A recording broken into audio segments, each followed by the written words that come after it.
Hello, good morning, my dear students. How are you? I hope you all are very fine and you are doing hard labor for getting good marks in your examinations in this corona epidemic time. So, today we will discuss the next chapter of your first book, the lesson 6, and the title of the chapter is My Childhood, that is based on The Wings of Fire, that is an autobiography of APJ Abdul कलाम।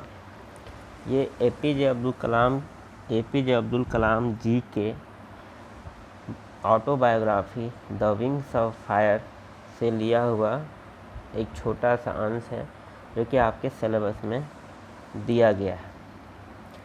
तो आइए हम लोग इसको समझते हैं आखिर क्या है। आपके पास अगर टेक्स्ट बुक होगा तो आप उससे जरूर इसको पढ़ना, और अभी मैं इसका समरी डील कर दे रहा हूँ।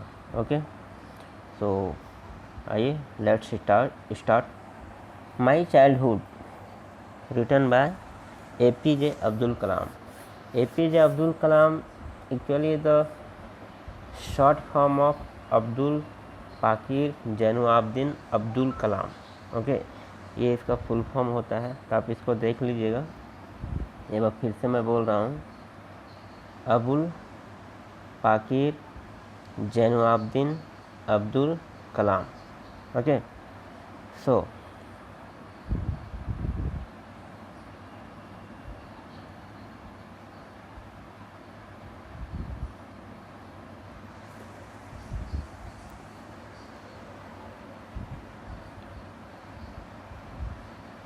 Yes,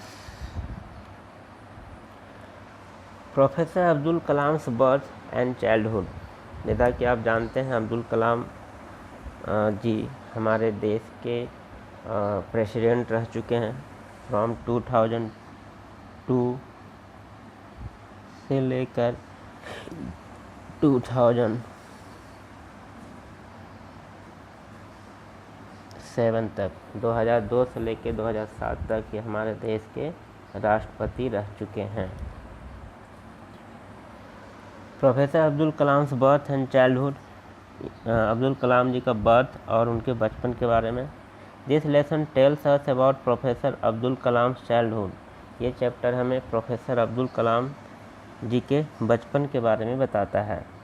he is one of the world's greatest scientist. वो विश्व के महान वैज्ञानिकों में से एक थे। His father's name was Zainul Abdeen. ये बहुत इंपॉर्टेंट है। इनके जो फादर थे, इनके फादर का क्या नाम था? जैनुल आब्दीन। इसको याद रखिएगा, father's name Zainul Abdeen and his mother's name was Asima. इनकी जो माँ थी उनका क्या नाम था? Asima. He was born in 1931। 1931 ईस्वी में जन्म हुआ था। कहाँ हुआ था? रामेश्वरम। बहुत अच्छे से क्वेश्चंस बनेंगे यहाँ पे, ठीक है। उनका जन्म कब हुआ था, कहाँ हुआ था, उनकी माँ कौन थी, पिता कौन थे। His parents were neither much educated nor rich.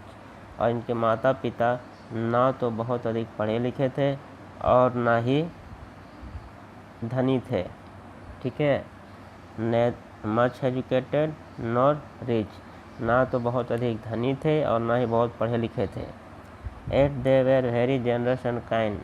लेकिन फिर भी वो बहुत ही उदार थे और दयालु थे। Many outsiders ate with the family every day. बहुत सारे बाहरी लोग उनके फैमिली में हर रोज़ खाना खाया करते थे, ठीक है।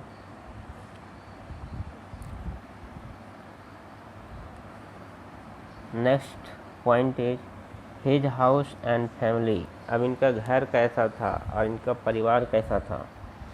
अब्दुल कलाम हैड 3 ब्रदर्स। अब्दुल कलाम जी के टोटल 3 भाई थे और एक बहन थी।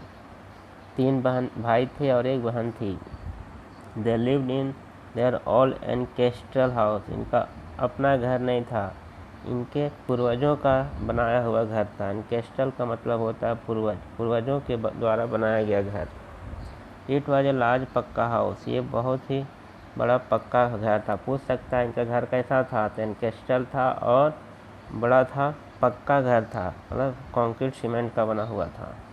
It was on the mosque street in Rameswaram. कहाँ था? मॉस्क्यू रोड, मस्जिद रोड, रामेश्वरम में था इनका घर।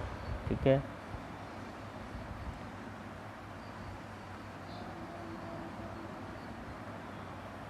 हिज फर्स्ट अर्निंग, इनकी पहली कमाई, इनकी पहली कमाई कब कैसे हुई वो देखिए। Abdul Kalam was 8 years old when the second world war started in 1939। जब ये मात्र 8 साल के थे तभी सेकेंड वर्ल्ड वॉर शुरू हो गया था। कब? 1939 में। आपको पता होगा कि 1939 से लेकर 1945 तक चला था क्या? Second world war. ये आप याद रखिएगा। तो 1939 से लेकर 1945 तक, तो ये जब 8 साल के था ना, उसी समय सेकेंड वर्ल्ड वॉर शुरू हो गई थी।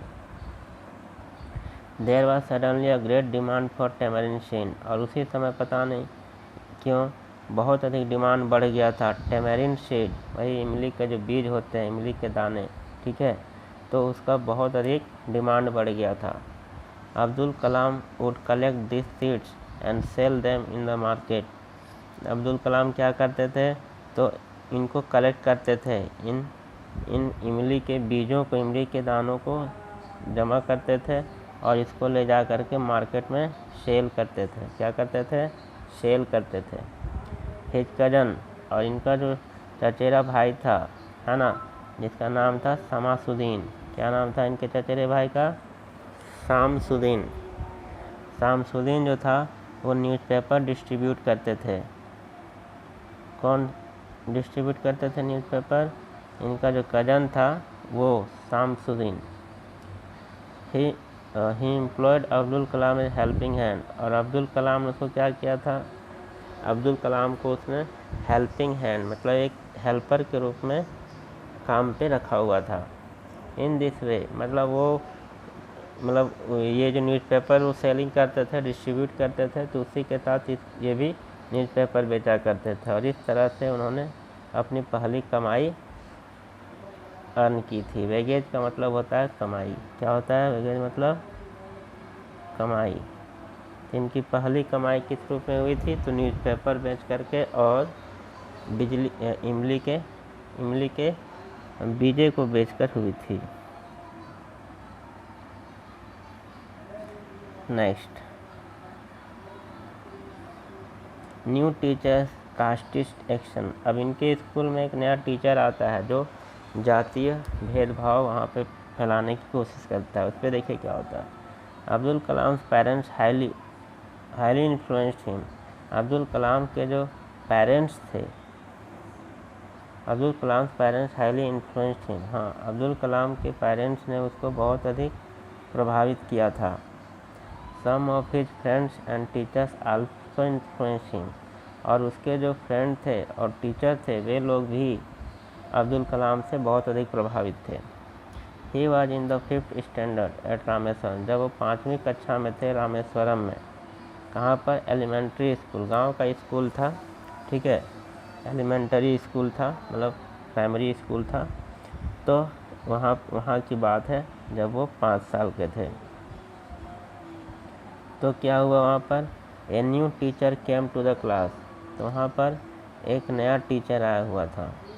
Abdul was sitting with his close friend Ramanand Shastri, और अब्दुल कलाम जो है अपने एक बहुत ही क्लोज फ्रेंड जिसका नाम था रामानंद शास्त्री, उसके साथ वो बैठे हुए थे।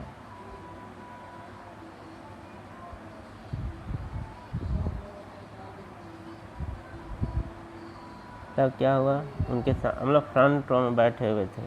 रामानंद शास्त्री के साथ वो क्या था? फ्रंट रो में बैठे हुए थे।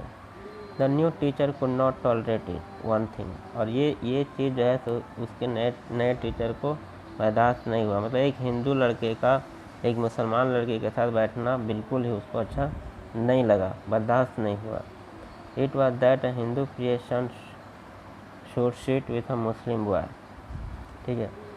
It was that a Hindu creation should sit with a Muslim boy, और वो क्या था कि एक हिंदू क्रिश्चियन मतलब एक हिंदू पुजारी का लड़का जो है एक मुस्लिम बॉय के साथ बैठा था।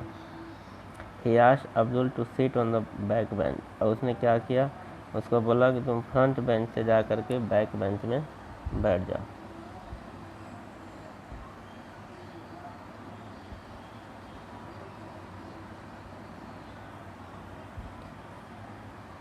ये इसका फर्स्ट पार्ट है, इसका मैं सेकंड पार्ट लेके आऊँगा, उसमें फिर मैं आपको बताऊँगा कि आखिर आगे क्या होता है। आप इस वीडियो को अच्छे से देखना, अच्छे से समझना, और अगर आपके पास टेक्स्ट बुक होगा तो प्लीज़ टेक्स्ट बुक पर जरूर स्टडी करना। और फिर मैं इससे रात में 8 बजे मैं 10 क्वेश्चन या 5 क्वेश्चन मैं व्हाट्सएप करूँगा, उसका आंसर आप आधे घंटे का 8:30 बजे तक आप वापस मेरे व्हाट्सएप नंबर पे भेजेंगे। Okay, thank you.